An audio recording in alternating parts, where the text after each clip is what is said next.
en présence et en compagnie de Omar, qui est là sur le chantier. Alors je suis le coordinateur tant sur l'expertise, la conciliation, la médiation, rapprocher les parties, les ingénieurs, l'architecte, les entreprises et veiller en fait au bon fonctionnement du projet. Omar, il est là avec nous. C'est lui qui veille sur la surveillance, le gardiennage en fait de ce site et bien sûr apporter en logistique certaines informations aux entreprises, y compris le lien avec l'association. Donc là on est la salle de prière qui fait environ 400 mètres carrés. Donc avec le mihrab il est en face. Donc il va y avoir aussi donc par rapport au volume donc un dôme au milieu, donc la coupole, qui va faire 10 mètres de circonférence. Donc voilà, les poteaux dont on en parlait, vous avez 8 poteaux, 8 grands poteaux ici, et le reste, il est éparpillé partout sur le chantier.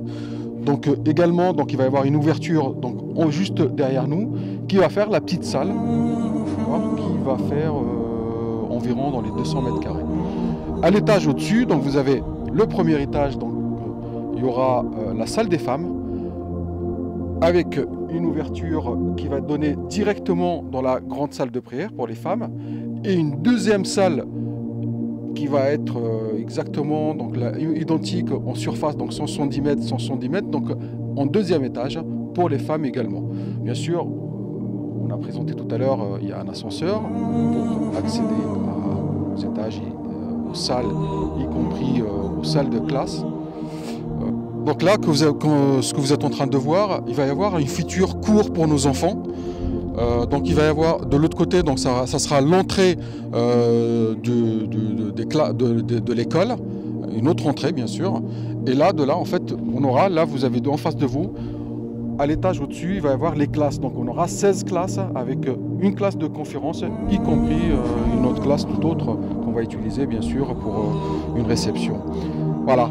Vous avez bien que vous constatez que ces classes-là, donc il nous faut quand même des finances pour pouvoir construire les planchers et avancer sur ce point. Vous avez en face de vous la cuve d'eau, donc qui représentera plus de 6000 litres d'eau. Donc c'est de l'eau pluviale qui va servir notamment à l'arrosage l'été. Le lavage en fait de tout, les besoins en lavage extérieur, ainsi que toutes les toilettes donc vont être équipées. Donc bien sûr, il va y avoir un équipement en pompe, en filtre, et cela pour un objectif bien sûr principal, ne pas gaspiller. Donc on va montrer à tout le monde qu'on est là, qu'on utilise en fait les richesses ou de la nature pour bien sûr les utiliser à bon escient, quoi. Vous constatez que le projet il est quand même bien avancé. Bon, malheureusement, donc, on ne pourra pas l'avancer comme prévu donc, là, sur l'avancement, sur la prévision d'avancement. Donc il nous manque des fonds, il nous manque de l'argent. D'où l'appel qu'on vous fait pour pouvoir en fait avancer et avoir le maximum des travaux qui seront finis en courte période, quoi. Donc là on renouvelle, moi et Omar, on renouvelle quand même l'appel pour les donateurs généreux qui vont nous aider, bien sûr, qui vont s'aider eux, parce que c'est une chance quand même pour eux pour finir ce projet-là.